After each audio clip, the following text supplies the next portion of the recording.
which Fury's going to do. Oh, he tried to go for that sweep. That's what he was trying to do. Back throw from Melina. We get to see this nice animation. Get back, buy myself all this real estate. Oh no, he was able to go. Golly. Punish, easy punish. Okay, guys, just going back and forth so much. This is down to the wire, Mike. Mall Rat, this is down to the wire. 36 Sonic to Ball. 21. Oh no. Guys, he's got like 6% left. what's it going to be? Into the down low. I'm scared. I know, I don't even know what to do. He ends up hitting him. The alphabet. Oh my goodness. He was able to get through it. You're going to see some more armor in drone for sure. Calling it.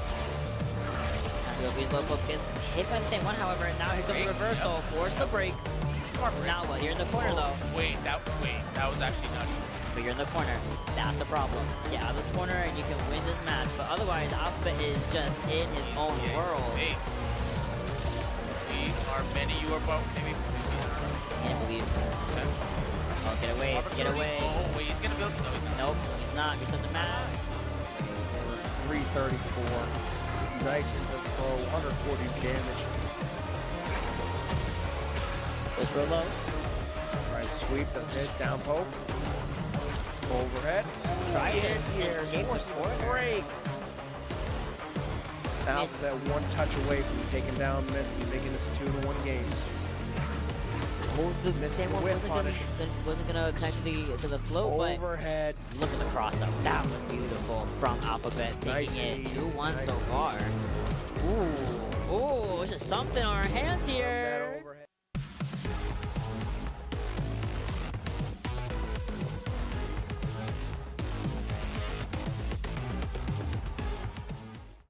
Hello everybody and welcome to another episode of the Posiedcast. With me today I am joined by the Alphabet Ermac main extraordinaire. Top 8 at the Northeast Championship Series, the most recent one. 25th at EVO, 9th place at ECT. This dude is a maniac, very good at the game. Plays a bunch of different characters, been on the Ermac though, he's kind of known for that. But how you doing today, Alphabet? How's it going?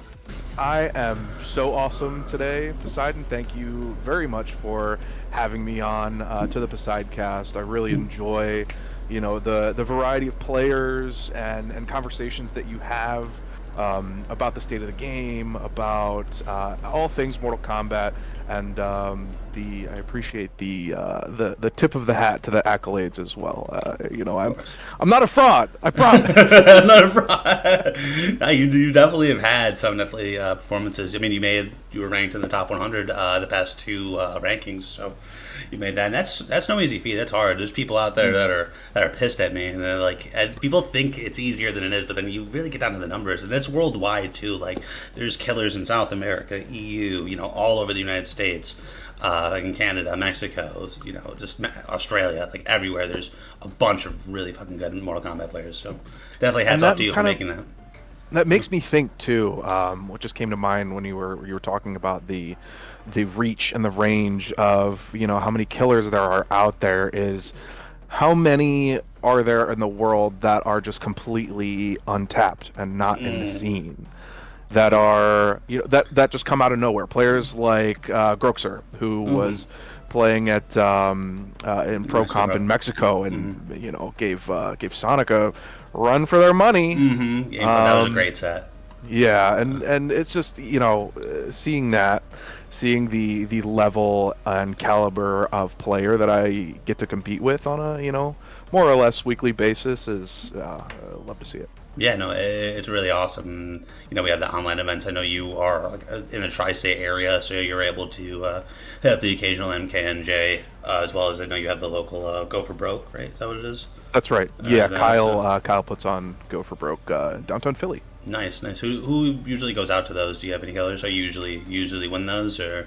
Lately, there's been a bit of a lull in the attendance for MK, you know, weeks and weeks ago, but it wasn't until recently that there's been almost this kind of revival for MK1 at Go for Broke, and so we'll see a good, you know, 8 to 15 or so attendees there. The last one that I was at, you know, we had killers like we had Mike Metroid, we had Gurr, we had just Meezy, we had Herc. A lot of the KGE boys missed, showed up, you know, awesome. and as you well know, like that group is so dedicated to going to offlines. There's another one coming up this month too that I'm really looking forward to playing in. Yeah, it's just like it's a almost round robin style bracket, but cool. you know, just enough for that you know, couple rounds into top 8. And the biggest bread and butter, I mean, as you well know of any offline, is just getting to sit down with really good players and grind and get some sets in and get your ass kicked and learn some tech and, you know, hopefully kick ass yourself. Yeah, that's what's so cool about going to the tournaments where, you know, it's offline, you're just sitting right next to your opponent, is you're more likely to talk about what's happening and kind of like share, like, okay, oh, this happened to this situation, or this is the frame data, or this is the mix-up, or this is the mind game. And you're able to just learn so much compared to when you're online, you're kind of just playing, and like, unless you're in a voice chat, like, maybe you'll be like, oh, what's this situation or that after like 20 or so games. So it's just a night and day feeling. You know? So really cool. Yeah, absolutely. Absolutely is. And it does differ so much from online. I mean, even if you know, I'm sitting in a Discord with my buddies and I'm playing a tournament set, more often than not, me myself, I'm deafened. Like I try and lock like, in and not you know, have any crosstalk and distractions. I'm very ADHD when it comes to that. Yeah. So it's like the slightest thing will kind of set me off and all, and then the set is done from there. So it's really about minimizing that that kind of distraction. But it's so different when you're in an offline. Like you can't avoid it. There's crowds behind you that are yelling. Like you have to. You are so inundated in that experience and that energy that you have no choice. Like you can't avoid it. And there are so many players that thrive off of that.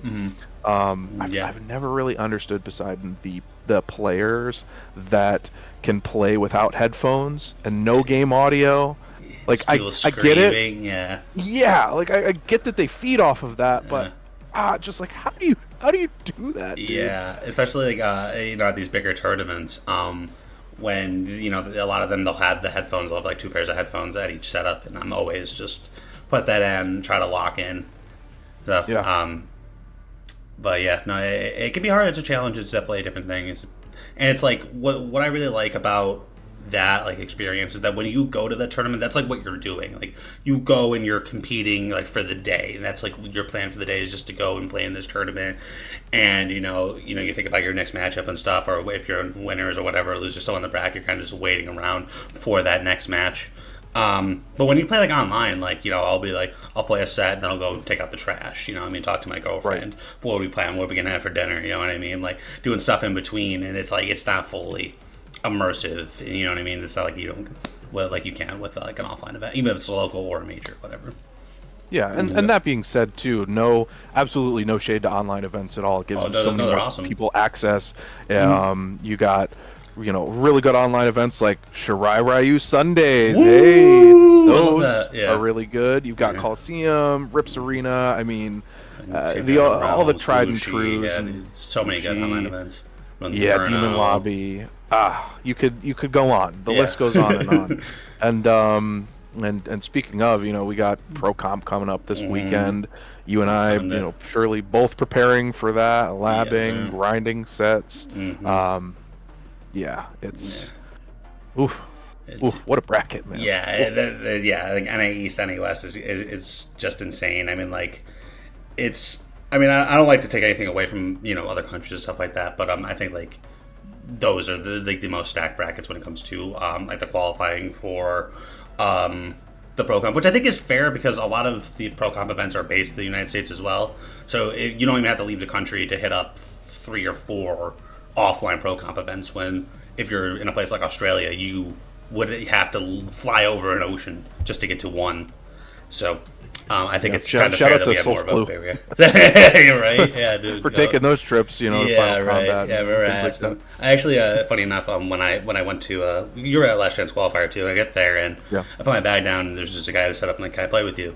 We play a couple of games. I'm like, what's your tag? He's like, it's Souls Clue. I'm like, oh, you're Souls Clue. And I was like, how long do you take to travel here? It's like, yo, it took like 23 hours. So it was like a 23-hour Wow. flight. Wow. Yeah, I was like, damn, that's a travel. That's off to him, man. Mm-hmm. My goal one day is to, hopefully not too long from now, go to an Australian MK tournament, because I feel like nobody really go. They don't have like they have majors. They have like tournaments every now and then. They have really, really good players. I think like literally the last major Australian event, Soul Exclusive, make top 8. Like that's all like stacked there. They have a lot of really, really good players. But no one really like travels into Australia. You never see like, you know what I mean? Like they have to travel out constantly. So I think it would be cool to do that, to, you know, give them a visit and stuff. But, you know, that's with me, and this is, you know, about the alphabet. So, what I'd say is, what got you into competitive Mortal Kombat? You know, everyone has their different stories and stuff like that. I would love to hear, you know, what got the alphabet into competing in Mortal Kombat. Yeah, so really, really good question. Kind of, you know, contextual, set the groundwork here. Honestly, probably I've always had an appreciation and, you know, love for fighting games from an early age. Although I didn't play them, I was never allowed to play them. My parents were pretty strict when it came to, you know, rated M games on the PS2. That's fair. Couldn't have them.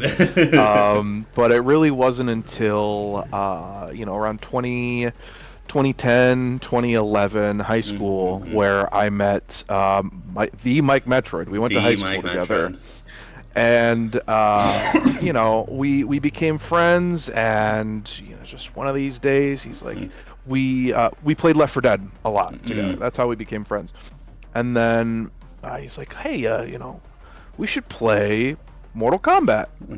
MK9 was just coming out. And Yeah, 2011, right? Yeah.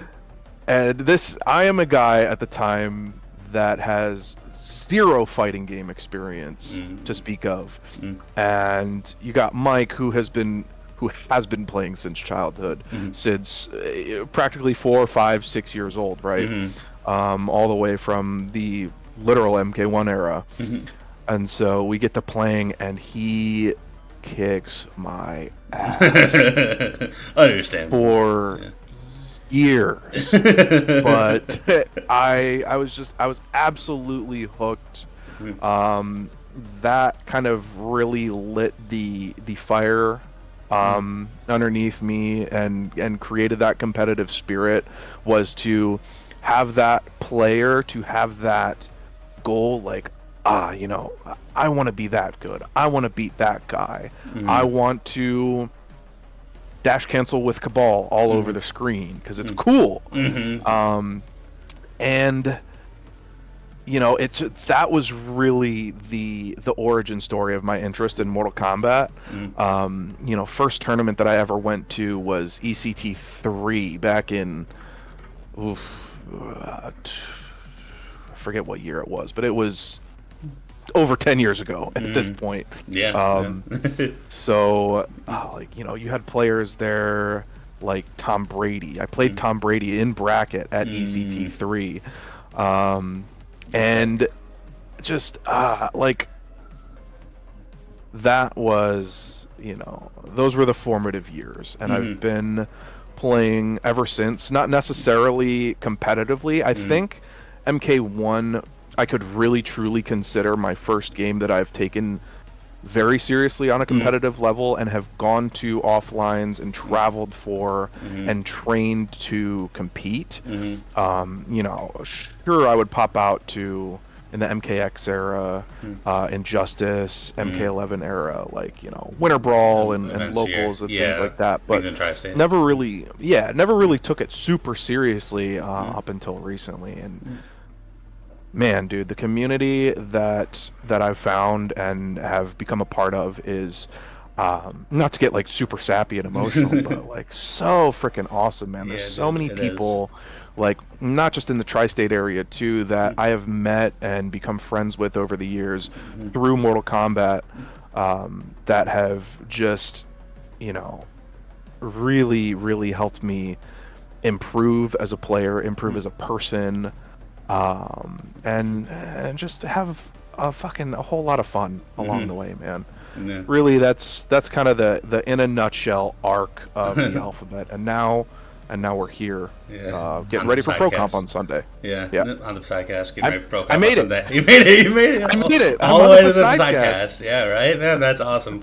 That's really what it is about, like you said, like about the community and stuff like that. Like the people you meet. Because I often say there's almost like this conception that like the community isn't NRS that develops the game and makes money from it. It's the people who play the game essentially, and then more so the people who compete in the game because they're coming together for these events, and whether that's online or offline, whether that's a tournament or like a team battle or the other things, even like exhibition events. Those things were really popular in MK11 days. I don't really see that much at MK1, but it's just ways for like the community to come together, and then shout out to all the TOs that online or offline that have put on the events, because it's truly a great thing, and you get to meet a bunch of people. And what's really cool is it's really from like all walks of life. Like you said, you have people who are lawyers, people who are teachers, people who are literally still in high school, people who are in college, people who are parents, grandparents, people who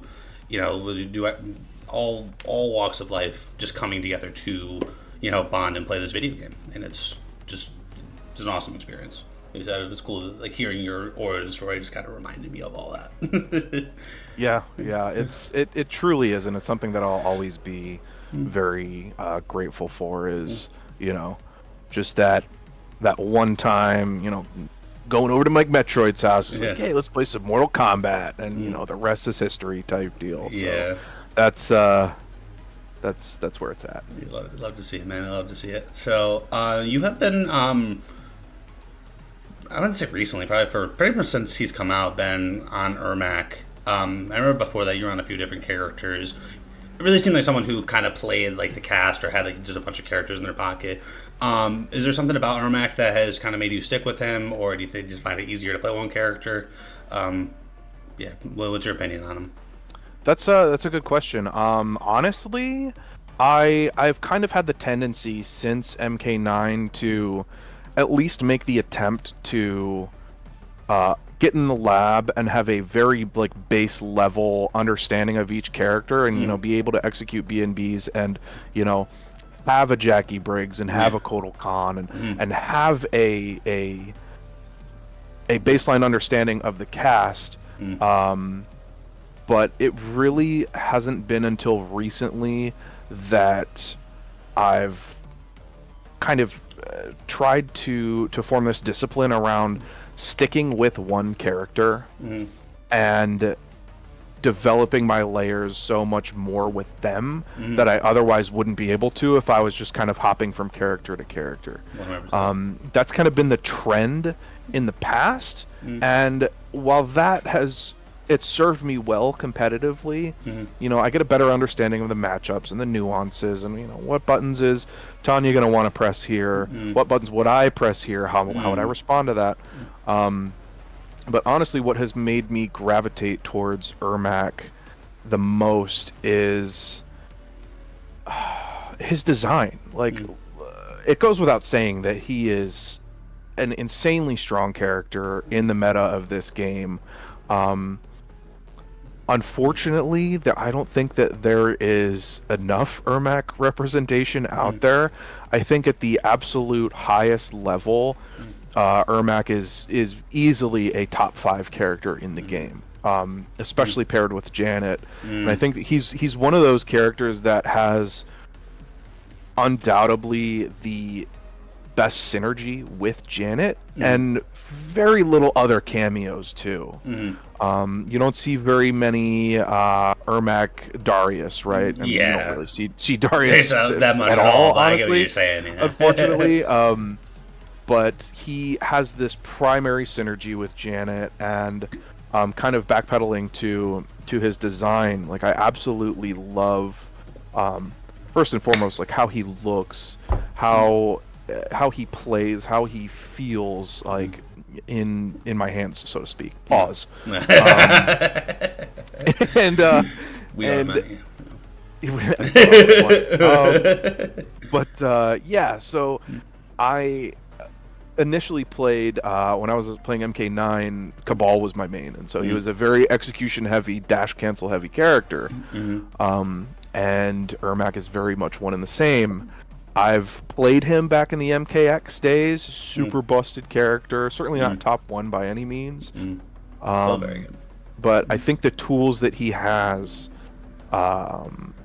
afford you a very like insanely pressure heavy and steamroll potential in the game. Like there's so many layers to the dash cancels. He's safe on everything. The mind games that you can develop. The fact that he gets throw loops with Janet is just, oh, it's so scary, man. Yeah. When stand 1 looks like his throw, I mean, it's busted. It's so busted, man. And I'd be lying if I said that I did not gravitate towards playing top tiers throughout, the past, 10 or so years of playing MK.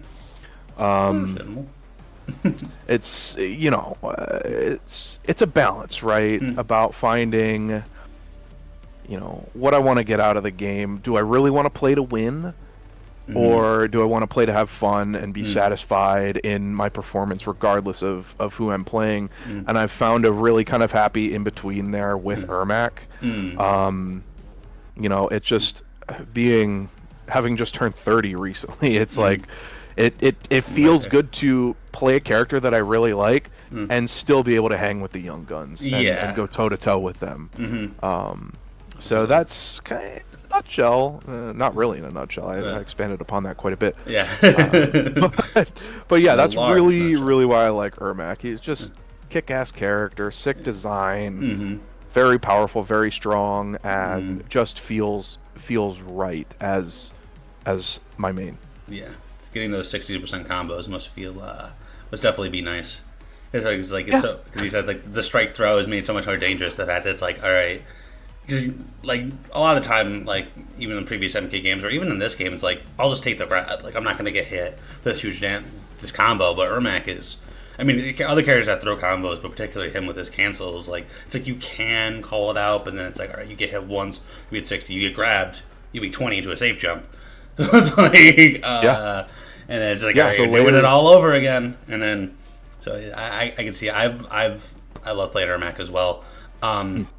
You've got the Frost. You've got the Ermac Frost. Ermac Frost. The team is so much fun. I haven't taken it into competitive, mainly because it's like, if I'm gonna play Ermac competitively, I should play Janet. Like, there's no point to not playing that cameo with everything that you're offered: armored launcher, throw combos, 60% PMBs, just the whole 9, just combo extensions off anything. Just, it's a great team, and I understand why. And not only just how fun he is to play in the game, but like I've always loved him, like lore-wise, like canonically, like Reptile, Ermac, Sector have always been my 3 favorite characters since I can remember, since I got an MK.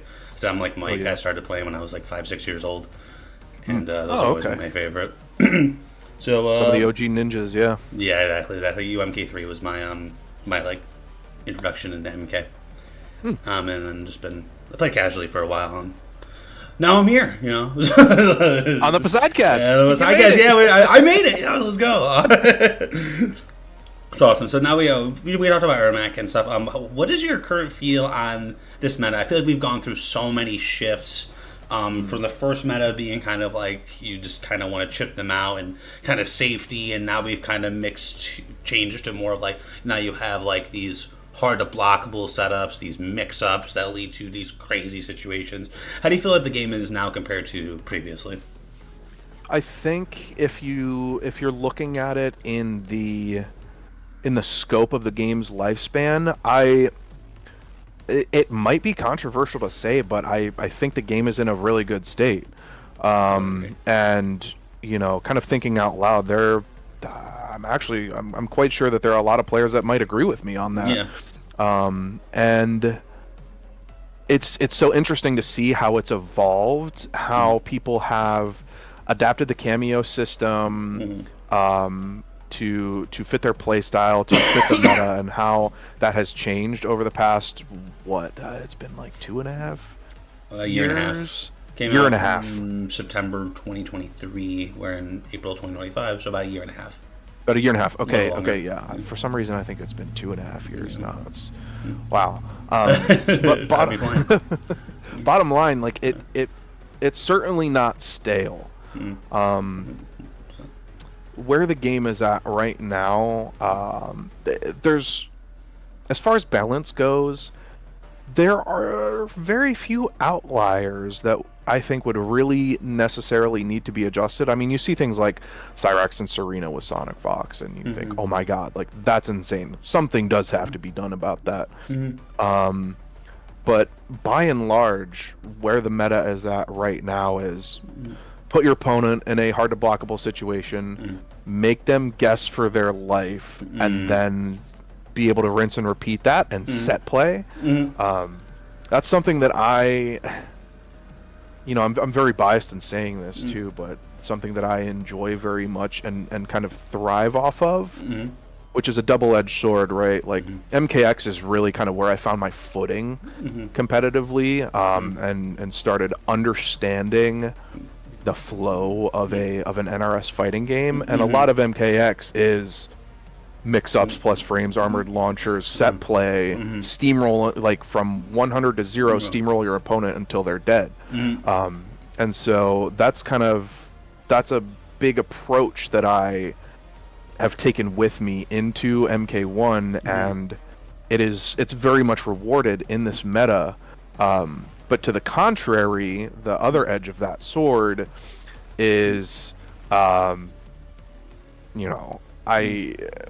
defense is a little lacking. My ability to want to be patient and just simply wait my turn. Like that is seemingly not rewarded in this game, but the opposite I think is very much true in that, it's cliche to say, but a good defense is a really good offense. If I can hang tough and outlast my opponent's, ass play, so to speak, and block right and guess the mix and really play patient, wait my turn, then great. Then I can turn on the steamroller and the momentum and hopefully take that back. But it's about finding that balance, and I think that there are so many different teams, competitive meta teams in this game that allow you to do that without,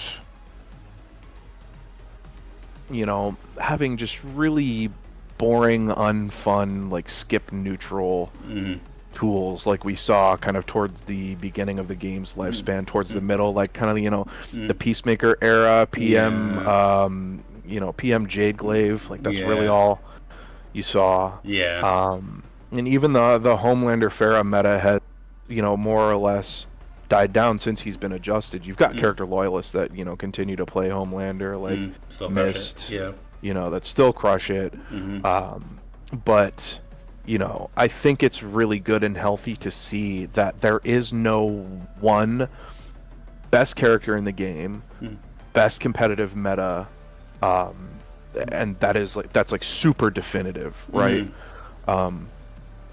So I think right now, honestly, Mortal Kombat 1 is in a great state. I enjoy the meta. I think at its very highest level, it can be really frustrating to play against players that will get their 10% life lead and then just lame you out the rest of the game and run away and run away and run away and run away. But it's not as though that is the end all be all, right? There's no answer to that. Like there are answers out there, and I think the cameo system too really affords you a lot of different approaches and answers to your opponent's defense and approach and their neutral, and there's still so much to be discovered too. I think just simply in the fact that there are hundreds and thousands even of combinations and permutations of teams. Like certainly, you know, you can't deny that Tremor is like one of the best cameos in the game. You can't deny that. He's the best cameo right now. Absolutely, Yeah, absolutely. But you know, you don't see someone playing, I don't know, like Peacemaker Lao, like, ooh, that could be a really good team. Yeah. Obviously, just kind of spitballing off the top of my head. Yeah. But that's why I really love like just jumping in the lab and fucking around with the game. Honestly, Yeah. and picking it apart is there's so much to discover, and that is a really big part of like why I've been enjoying this game so much lately too. I completely agree. That's why it's been like why I have so much fun playing Ermac Frost. And I think if I were to break it down, that might even be one of his best teams. Obviously, Janet is so good, but there's like so many cool things, like, you know, they develop the wall and like Ermac's buttons because of like the way they work. A lot of them go through the wall. The situations where you can pull your opponent literally through the wall. It's really cool, and that's just one team with one cameo. You know what I mean? Like, there's just so much out there that if people want to, you know, you can have your unique play style. You can play the meta because, like, remember you talked about how like you gravitated towards, you know, like top tiers. And I've said this before, but there's two types of people who play, who compete. You want to win with your character, or you want to win, period. And you know, if you're someone who just wants to win, it makes sense that you're going to gravitate towards something that's really strong, that's fleshed out mainly already. You can kind of just pick it up, lab it out, maybe discover one or two unique things, and then you're ready to go. And you know what I mean? And you also mentioned how the game kind of like mix up like safety, mix up heavy or hard to block, put you in these situations where you just get steamrolled. And you kind of also touched on the fact that like kind of like the other side to that is run away. You know what I mean? Like, I'm not going to get vortexed if I don't get hit at all. So let me just kind of you know, play where my character could thrive. You have like, you know, something like Sub-Zero who can kind of, you know, you put up the ice wall and then you back away, and then you have your projectiles and just slowly, surely, you know, tick away. Or like something like Raiden who can kind of be at full screen, then you double sector rock, teleport in, and then it's like you hit the overhead and then you're back at full screen again, and then it's like, so there are, whenever there's a meta, there's going to be counterplay to the meta, stuff like that. And you know, there's always going to be something that's broken. You know what I mean? Like, there's always going to be a top one character. And you know, if we're constantly, I feel like it always happens, and everyone's like, oh, Cyrax, Serena needs to be banned, and a strong team for sure. But I just think at a point, it's just like, there's always, you know, there's Havoc, Movado, stuff, or Havoc, Tremor at this point. And I mean, there's always gonna be a top one team, and if those get nerfed, then there's gonna be the next thing and stuff like that. So I think, you know, as I said right now, even for the last couple of patches, honestly, I've really enjoyed the game. I think there's a ton to discover, and I think we're just at a really good point, honestly. I agree, and kind of going back to your point too about the Cyrax Arena thing, and that to me it really raises a question, like, how do you truly balance something like that? How do you nerf something like that without either completely taking away the viability of the character, or nerfing synergies with other teams? Like, Serena can be used with any other character in the game. So if you nerf Serena's meter drain for this specific instance, it's that applies across the board. And is that fair to do? At what point is it like, oh, maybe that's just a design thing. Like, oh, we flubbed in design there. Maybe it's something that shouldn't even exist in the game. It raises a bunch of questions, and, you know, puts into frame what makes something in this game, what makes a competitive team, like, really, really competitive. So things to think about. Yeah, because the thing is, Serena's meter drain has been in the game since the game first came out, and at the beginning of the game, she was a very popular cameo because just synergy-wise, she just gave you bigger combos, so you could just convert any hit into your highest damage BMB. And it was something that you kind of put in there. So when, you know, at the beginning of the game, she was very popular, and you saw people use the move like occasionally, but it was just kind of like, you didn't see it used that much. And now all of a sudden, there's like, oh, this thing was discovered not even that long ago, and like people need to be out of the game. It's like, you know, It's it the has been easy fully fleshed answer. out. It's the easy answer is just to It's get the rid of easy it. answer. But then Yeah. there's going to be a next thing. So there's Havoc Tremor, and it was like, oh, get rid of that, and then that goes away. Then it's like, okay, you know, we're just going to start going down the ladder, and it's like, okay, this is the top team. It's like, okay, that needs to be nerfed. And it's like, do you want it to be where it's just like it's here and then it just keeps going down to the point where everything's kind of nullified, or is it like you Right. want to raise the other characters up to be like that? It's you got to find the healthy medium. It's obviously from a development standpoint harder to buff a ton of characters than it would be to just to nerf this one, but I guess I don't necessarily know if complaining really changes much. I guess it kind of does in terms of what the NRS does. I don't know. I guess Twitter maybe- knows a whole lot about Ye- complaining about the game. Yeah. It seems to get things done that way, but I guess. yeah, like it's at that point. It's like how if you keep nerfing and nerfing and nerfing, you're just gonna end up making a really boring, unfun, unplayable game that's so watered down and just simply not fun to play. You make a really good point though about it being difficult to buff a lot of characters to get to a practical, like, viable point of where the top 10 kind of sit. I am not a developer. I am not a game designer. You know, I can't sit here and tell you what would make what would be the right call for nerfs and buffs. You know, even for as long as I've played these games, I can't sit here and make claims that, you know, this is the answer and this wouldn't be the answer. Yeah. So I just kind of I play the game that is presented to me. 100%. I go with the flow, and every time a patch comes through, I pray for a 4-frame forward advancing forward 4 from Ermacs. That's a mid.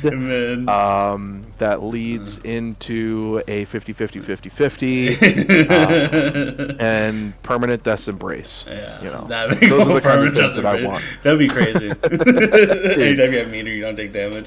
You would literally just be a boss character. It would literally be. It'd be a cool idea for like a Dark Souls where it's just you have to take down this one thing and then they regenerate it, and then you have to take that down again.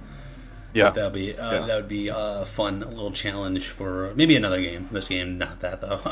No, certainly not. Let's stay far away from that. Yeah, because we kind of had that where someone like Havoc, for example, was considered by a lot of people the worst character in the game, or one of.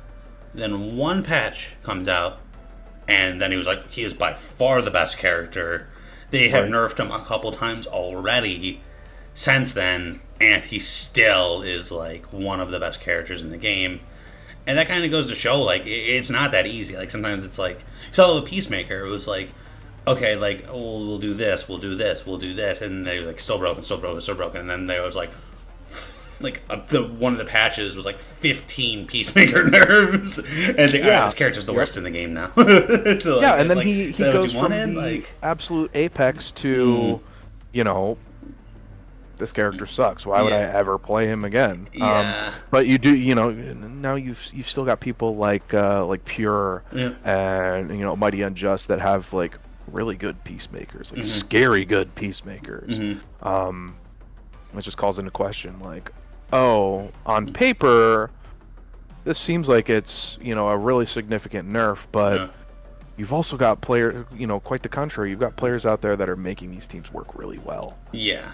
And it goes to show kind of like, because like Peacemaker got nerfed, and then like a month later Farrah came out, and it's like, okay, Farrah Peacemaker is a really crazy team with like the mix-ups you get and stuff like that, with the things that leave you in the air, and then you can call Farrah, and then you get mix-ups off that. It's cool to see, you know, when the cameo comes in, what it can do. Just the overall meta. This is like, we've seen it happen many times. We saw with Chameleon. Chameleon comes in, reshapes the meta completely. You know, Farrah comes in, reshapes the meta completely.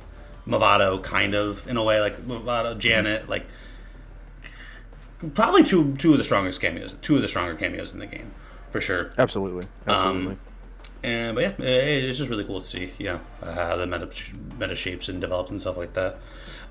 Yeah, and I hope it continues to do so. You know, over the next however many years the game is really alive and has a lifespan. I think that I would love to see longevity in this game. I think the kind of the retooling of the reboot, as it were, of MK. I really, by and large, like the direction that it's headed. Whether the cameo system stays or not, that would remain to be seen. If we go into Injustice 3, next, probably that's probably a higher likelihood that that's the next NRS game that we see. But I think that there will certainly always be an MK1 community. People who always play the game. You have the same thing with MK11, MKX, Injustice 2 and 1, MK9, all the way back, right? I certainly see myself, more or less always playing this game. Always having a heart for this game. I'll be one of the Necros.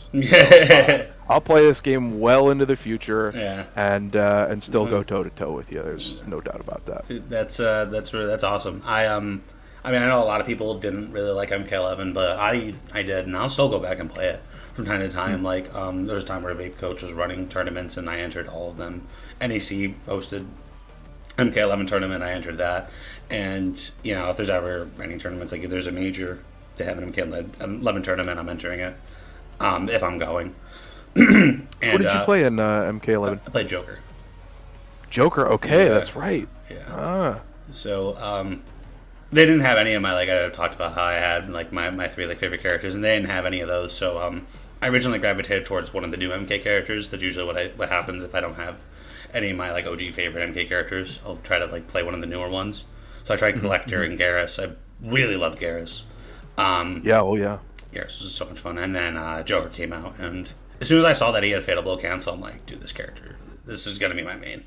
And then his movement to go along, because like I've been competing in Super Smash Bros. Melee since 2016, and one of the biggest appeals of that game is the fact that the movement is like so free flowing. It's almost like, I don't know, it's definitely not limitless, but it almost feels like that. Like, you can move as fast as your hands will allow you to move. And it wasn't exactly like that in 11, but the movement, I love the wave dashing in that game. This game has a little bit, not as crazy, but like characters like Joker, you can fly around the screen. Like, his dash is so big, and this wave dash. Rain, Fujin, playing a completely different movement game. Yeah, like even like Hodel. The majority of the cast. Yeah, you just fly. It was just really cool. But this isn't about MK11. But I like the idea that he said, like, obviously my pipe dream would be we get Injustice 3 a couple months after Pro Comp, but then they still, I mean, as I said, pipe dream, still keep up and give updates and maybe even DLC for MK1 alongside that, and we still have tournament majors where they'll have both games. I would love that. I would still compete in both games. If that were to happen, I feel like it probably wouldn't, but that would be the ideal future for, I feel like, the NRS games, but for me personally. Yeah. And I mean, in a perfect world, that that is a reality, but it comes down to the fact that you need people playing your game, and you need people supporting the game, and giving NRS money, and buying their skins, right? So it's a reality. It could be a likelihood, but the community just kind of has to rally around it. I mean, recently I'm sure you saw that MK1 was in the top 10 most played games on PSN for a given week or month. Yeah, I remember that. I saw that. Yeah, and that's great to see. That's really reassuring to us, especially the competitive base of players that don't know how to take this game casually, that can't play a single set casually, myself included. To see that the game is being played at a much larger scale and know that your game is alive and healthy, it kind of it breathes a little bit more life into it, and shows there is the potential for more of a future of this game.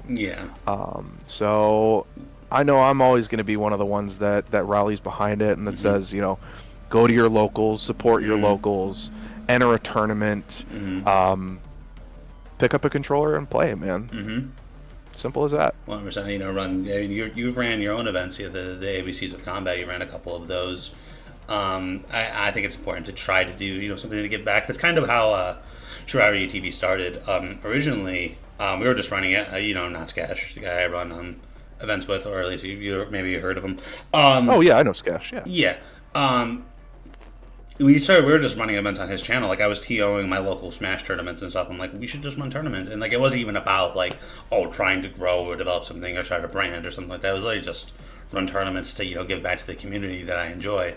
I said, like, it was on his channel. Like, he was getting all, like, the views and stuff like that. And, people didn't even, like, know. People were like, oh, thanks, Skash. Like, people didn't even know, like, I was even helping with it.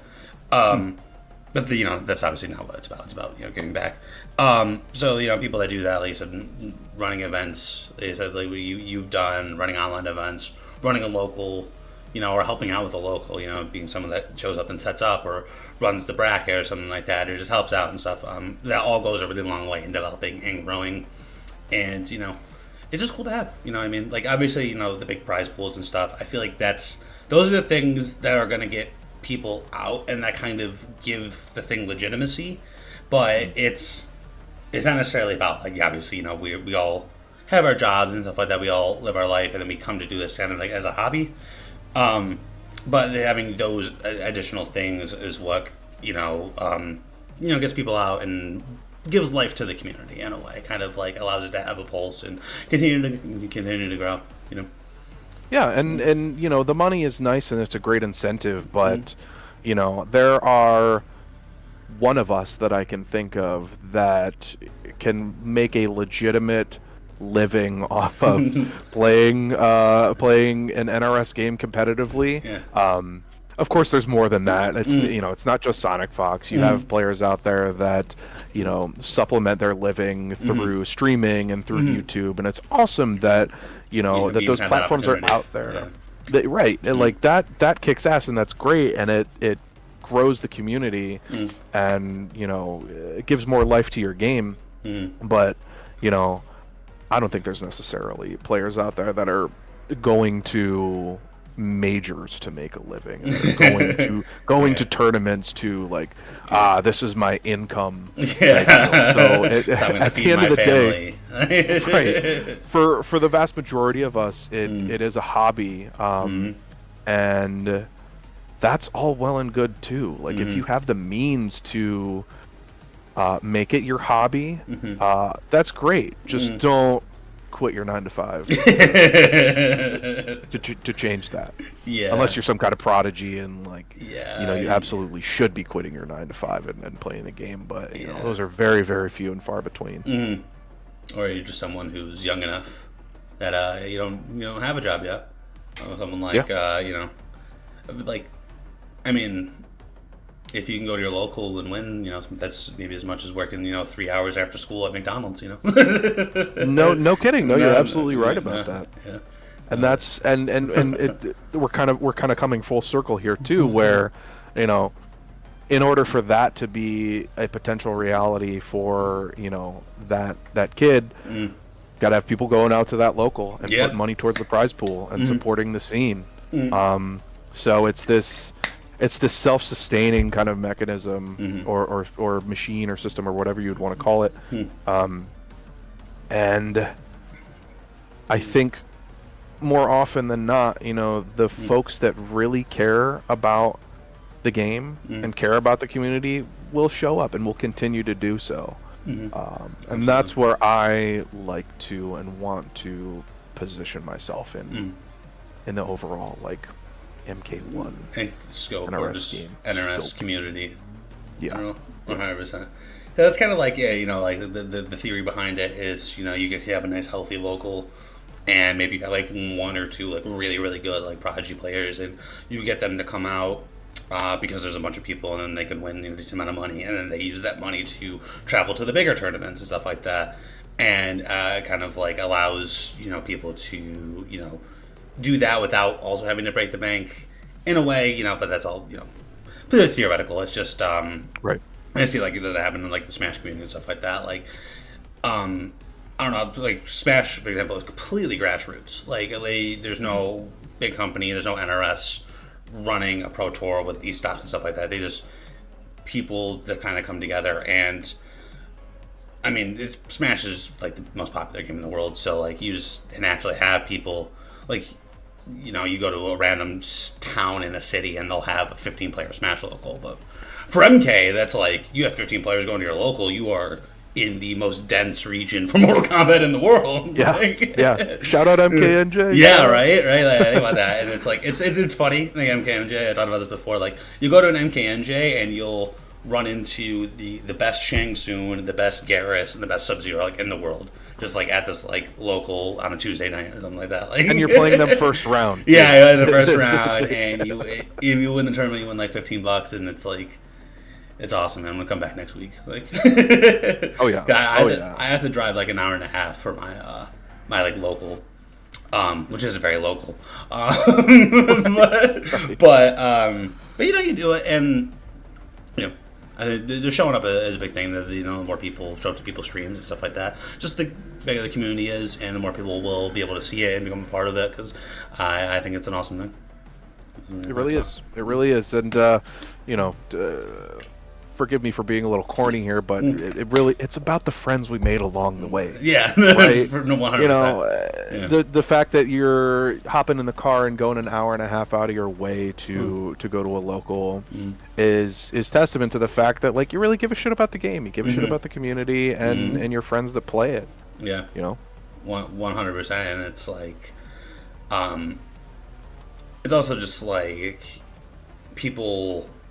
Like I said, again, it's almost a little corny, but people like Poseidon is going to be here, or like the alphabet is going to be here, especially like because the better you get at the game and stuff like that. Like at a local level, you know, that's something like, oh, I can go to this tournament and I can get games with, you know, this player. You know what I mean? Like MKMJ, a big thing is like Gur shows up. Gur, literally like top 10 player in the world. You see him at top 8 at all these majors, and then you show up to this Friday night local and you get to run games with him. You know what I mean? And there he is, and Yeah. he's got a smile on his face. Yeah. And he will shake your hand and sit down and play a set with you. Like And will not interact with you the entire set, dude. Literally. No, it's funny you say that. You know, not to, you know, in the interest of not sounding like conceited or arrogant, I've been really kind of wigged out lately that I've had instances like that where I've met people, whether it's at a major or a local, that come up to me.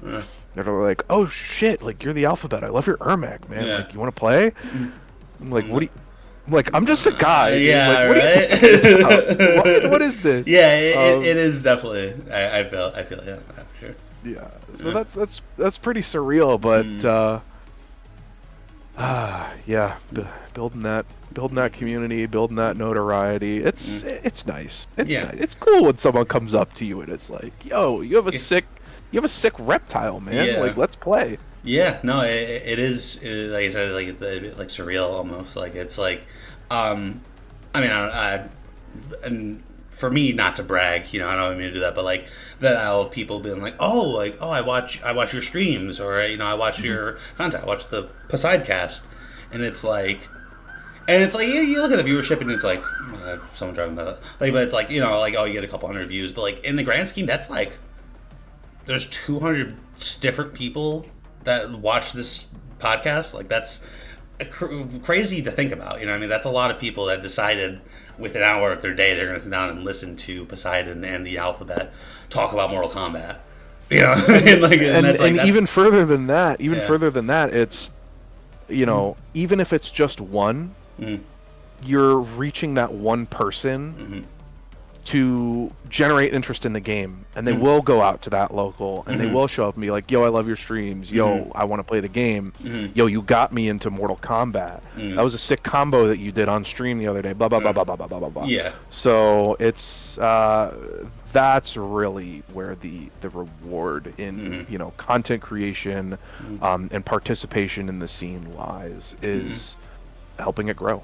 Yeah, 100%. And yeah, I mean, it's simply for anyone who, you know, from you know, people who TO to people who just show up. You know what I mean? Like that go to the local, even if you O2. Like that, like people who O2 and 1-2 are just as much, if not almost more important to the community than the people like Sonic Fox, who are going to show up and win the 50K final combat. You know what I mean? And you know, be a professional Mortal Kombat player. Like, obviously, you know, their videos and stuff like that, they're the ones that are inspiring generations, but it's the people who show up that allow it to happen. You know what I mean? It's like, you know, the NBA isn't the NBA if people and the fans aren't showing up to every single basketball game. And, you know, it's like, things have the value that you give it. It's like a piece of art, you know what I mean? It's like, Yeah.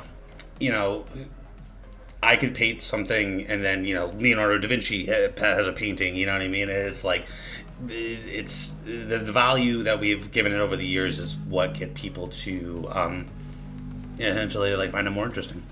That makes sense. Yeah, no, you're absolutely right. I mean, there's this synergistic relationship between the ones that are participating in the art, as it were, MK, and the ones that, you know, the ones that play, the ones that watch, the ones that, you know, approach it casually. Like, you can't, it doesn't exist in a vacuum, right? Like, one does not exist without the other. And I think while we're not the biggest community out there, we certainly are, I've found in my experience, in its best parts, one of the best FGCs out there, I think. Yeah.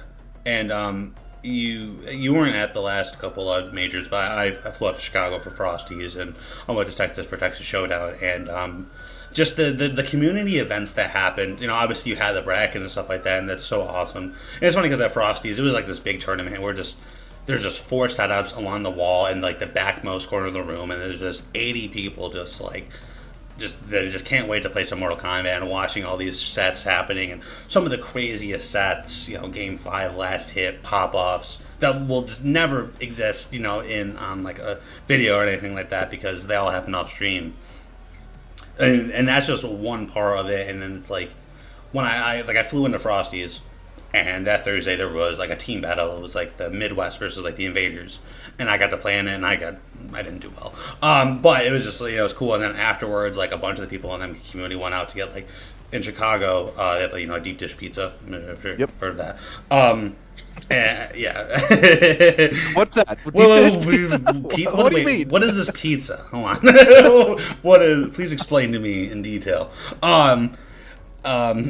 But then, you know, we all like hung out, and then we played in the tournament, and then the day after the tournament, because it was just on Friday, Saturday, we hosted like a 3v3 tournament, where people like had teams, and then we did that, and then like the Kingsguard had like a Airbnb, and like everyone who napkin bracket. Yeah, competed in the MK tournament went to the B&B, and like we all like hung out, and then we ran like a bracket there, and then we and it's just like, as a community, it's just like, this is the game, and then we talk about there's like so much more to it. And then Texas was kind of like a similar thing, and it's like, you know, we may not be the biggest community, but the fact that we have that, these are the things that are going to get people out to these tournaments that know that I'm not going to, you know, win the tournament. I might go 1-2 or 0-2, but I'm going to have a really fun time and get to hang out with a bunch of really cool people that I consider my friends.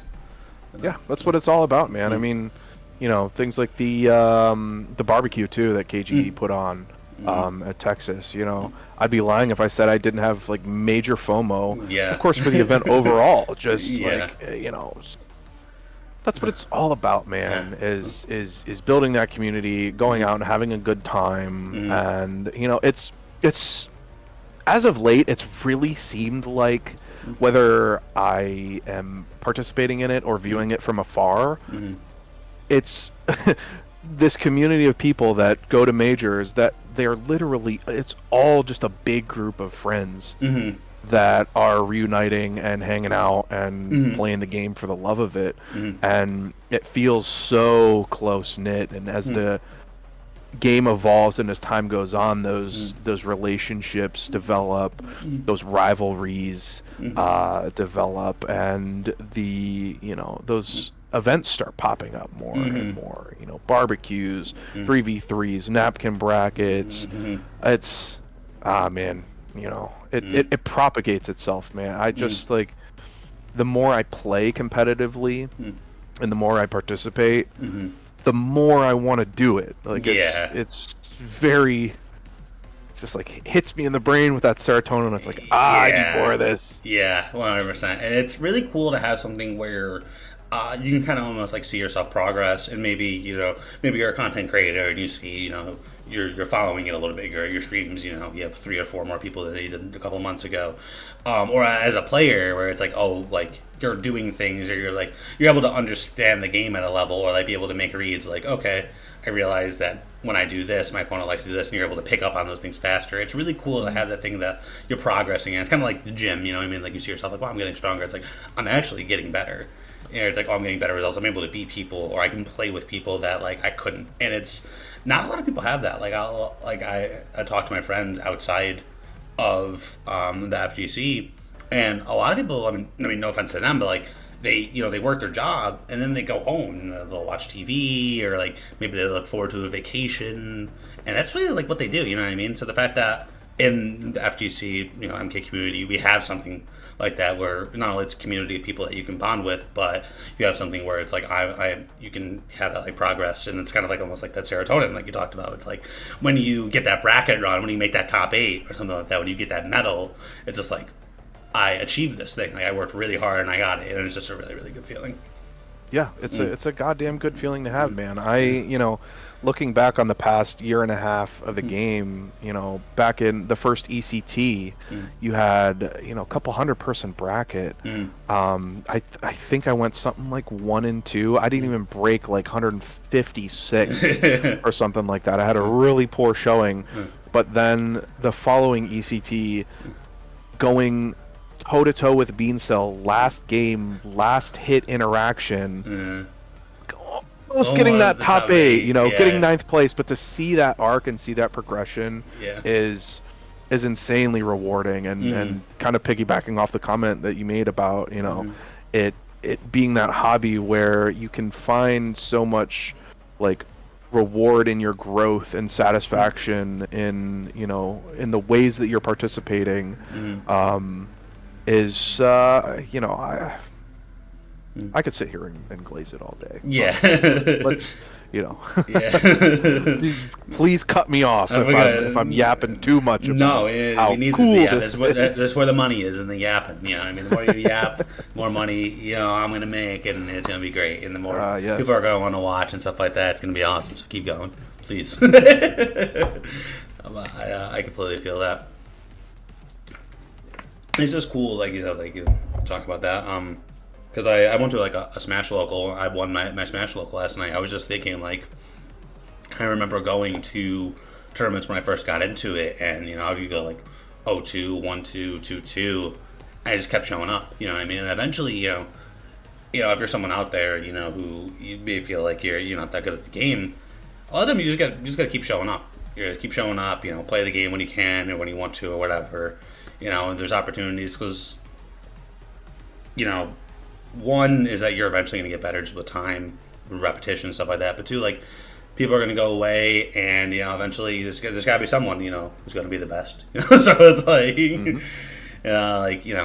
just to not get discouraged if that's something you really want, because it is a really fun thing. But there's times where it does suck. You know what I mean? Like you competing, like you travel somewhere, you fly across the country or whatever. Like I got 33rd at Texas, and it's like, not terrible, but it's like I definitely went there feeling like I could do better. Feeling like maybe like a top 8 is something I could do. Not that I would do it. Like I'm, that I definitely should, but a possibility. So it just sucks in your play. It's like you spend all this money to get there and stuff like that. There are the low moments, but though if you do have those low moments, there will be matched with high moments that feel awesome.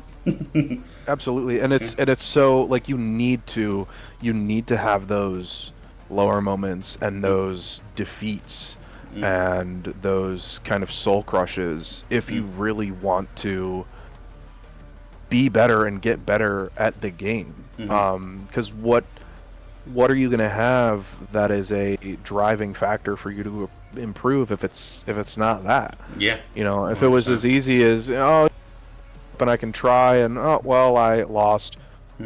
Okay, that's it, and then just quit the game, right?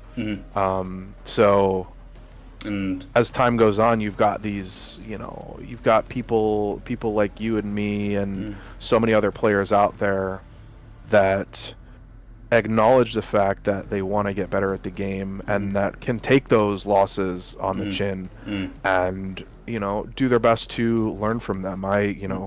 To quote the great Tweety, something that he has said on stream that's always stuck with me is, let's turn that L into a lesson. yeah. And it's one of those things that resonates with me, man. Yeah. Like, you have to have those valleys in order to have peaks. 100%. 100%. Because, something I like to say is you're either winning or you're learning. And so it's like when you lose to something, worst case scenario, it's like maybe you either didn't understand the situation or maybe you made a mistake, like something happened to generate that, and it's kind of like where was your awareness not high enough? Was it just simply you just weren't paying enough attention? Was it you didn't understand the situation?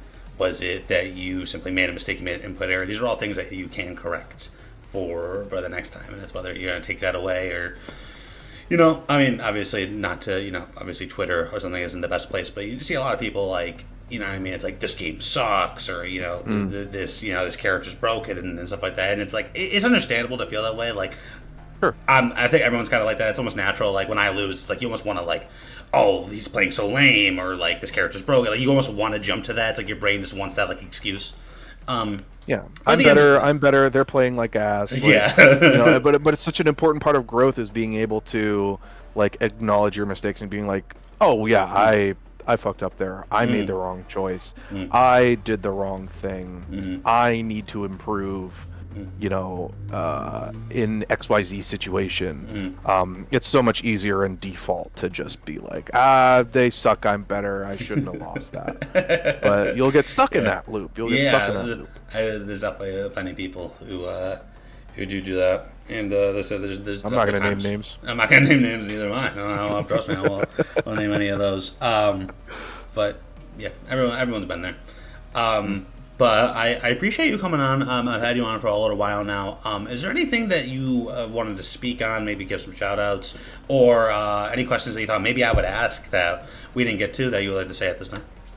Well, first and foremost, thank you for having me on, Poseidon. I really appreciate you taking the time to sit down and yap with me a little bit about Mortal Kombat and have some interest there. I really appreciate it, giving me the opportunity to speak on a little bit of my interest and involvement in the game. Just like kind of circling back and shouting out, go to your locals, support your locals. 100%. Big shout out to MKNJ and Go for Broke. If you're in and around the tri-state area and want to turn up to a local and play some Mortal Kombat, those are, a couple of the big ones that you should keep your eye on and check out. And without getting too sappy, like, absolute huge shout outs to everyone that has made a difference in my participation in the community too, and those people know who they are. So shout out to the goats. I was thinking earlier in our conversation, I'm like, should I come on here and maybe there's a player that I should call out for a beef set and generate some controversy. I really can't think of anyone. Yeah, that would have been a lot of fun. That would have been cool. Yeah, no, that's really it for me, man. I thank you again, Poseidon. I really appreciate you having me on. Of course, man. I greatly appreciate you taking the time to come on. That has been the Alphabet. Definitely make sure to leave links in the description for his Twitter and stuff. You stream mainly on Combat Network, if I'm not mistaken, correct? What do you if you do? That's stream? right. That's right. I stream on Combat Network. It's relatively inconsistent. I've been thinking of creating my own channel and starting to stream on that. I got to get a better capture card for my PlayStation, but it has the gears have been turning about streaming a little bit more consistently since I'm playing the hell out of the game. So, but yeah, that's cool, man. Yeah. we'll love to see that. I'll make sure to shout out like your Twitter, and then I'll shout out Combat Network as well in the description for anyone that wants to follow Alphabet on his journey. Also, before we leave, you got any tournaments coming up? I know we have the online Pro Comp coming up this weekend. You plan on going to any of the Pro Comp offlines or anything like that, or just locals? Or Yeah, so going to be playing in the NAE online bracket this Sunday, and then likely again the following Sunday. They have a second that top 4, which I mean, it's a likelihood. I mean, there's some absolute freaking killers in this bracket. Dude. It's insane just to make it out of pools. Top 32, you're like a madman. Gotta hope for some DQs, And then as far as locals, there will be a Mortal Kombat 1 tournament at Go for Broke in Philly on the 26th, I believe, is the date. So I'll certainly be at that one. I really want to do Combo Breaker, man. It's coming up pretty soon. CEO. Yeah. One of those two is the goal. I don't think Evo is really in the cards for me this year. Yeah. But maybe ECT later in the year when that pops cool. up. That's a no doubt. It's pretty local too. ECT is really cool. It's just easy for us tri-staters to just go right there, because we really, if you think about it in terms of like major tournaments, we really don't have much. I mean, like NEC was kind of like, even the NEC that like we went to in 2023, which is a couple months after the game, it was like big. There's like maybe around 100 entrances. I don't fully remember. It was, I think, a little bit less than that. It certainly was not on the level of like a major, like a combo breaker, or a combo breaker, so, right? Yeah. So we really don't have anything kind of like that, like like Texas Showdown, or CEO Combo Breaker, Evo, like in the tri-state area, which is unfortunate, but that's kind of where ECT kind of steps in. But yeah, absolutely. All right, man. Well, thank you so much for coming on. I said that has been the Alphabet. Check the description for where you can follow him, and I'll see you guys at the next video.